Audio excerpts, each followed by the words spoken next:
robe. Robe malura. Robe jalleessa chuu godhate. Kana maal kana naffida. Ayyaan qabu kana. Biloo godhatu naffide yoo. Kana bolee sama ali jireeti. Robe ta'u. Robe. Sheekha fi Hamzaalleen tokkuma quraana ofii buufattee garaati. Gara buusee miti gara garaatu jedhu. Uumaa buufatte. Akkuma beektu simarratti agara malee hambira hin jiru lakki.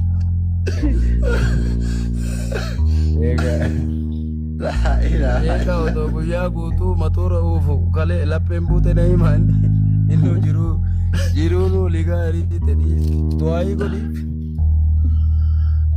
Nutu isifti amma sheekha minishaa fidee karriira lulaaf rabbiin nu erge.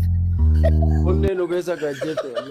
Wallahi amma minishaa fide birrii baay'intamatti kennee amma boru ganama na hiiti. Kuma dhiidama ta'e sanuu gara nyaadhuun hin qabu.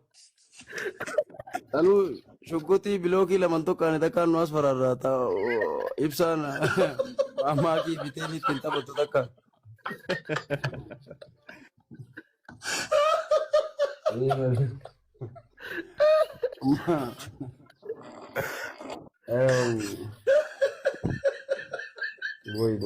Aku ni dapat je. Torbe kana mana mulim bakka sheekha. Wallahi billahi.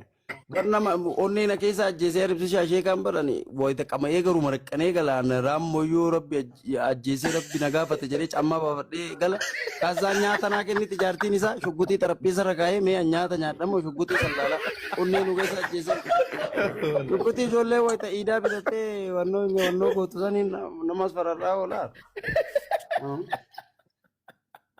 Lakki waan naa qabu rabbiin naa qabu ammayyaa ba'a malee kanaaf cinqamaan oolu biyyumaa ba'a. Altorin lagi kan mata kan. Mana mantar doar. Wallahi, alam biaya ida gara-gara ukume wallahi. Wallahi asli rakko kaisa irara ne adin kalladda miti ati. Ani kuma di dama miti birri ke nezika manam malfallugum. La birri biya ida lamma woro. Uga jirtu asani giltsene ndamude no munoro. Kama annam ga alil lamammatam. Nama nakabajin kabaj. Yala kabbarin su ala kabro. Birri gaza nyimni. ማን ሰሙ ወላሂ billahi በጭንቅላት በልጣቸዋለሁ ማጣት ነው እንደዚህ ያደረገኝ እንጂ ኤሚማን ቆማ ከከድ ቦይ ከነ ነው ጋፍና ቦይ ወላሂ ገላታ ቢፍቱ ነው ፉዳ ሜ ቢፍቱ ኢብሲሻ ቢፍቱ ነው ፉዳ ቢፍቱ ዱባይ ነው ወይ በእናትህ ቢፍቱ ዱባይ እንጃለዳ በጣም ነው የምወዳት እሺ ደበቃ ሳፊ ቤታ ሳፊ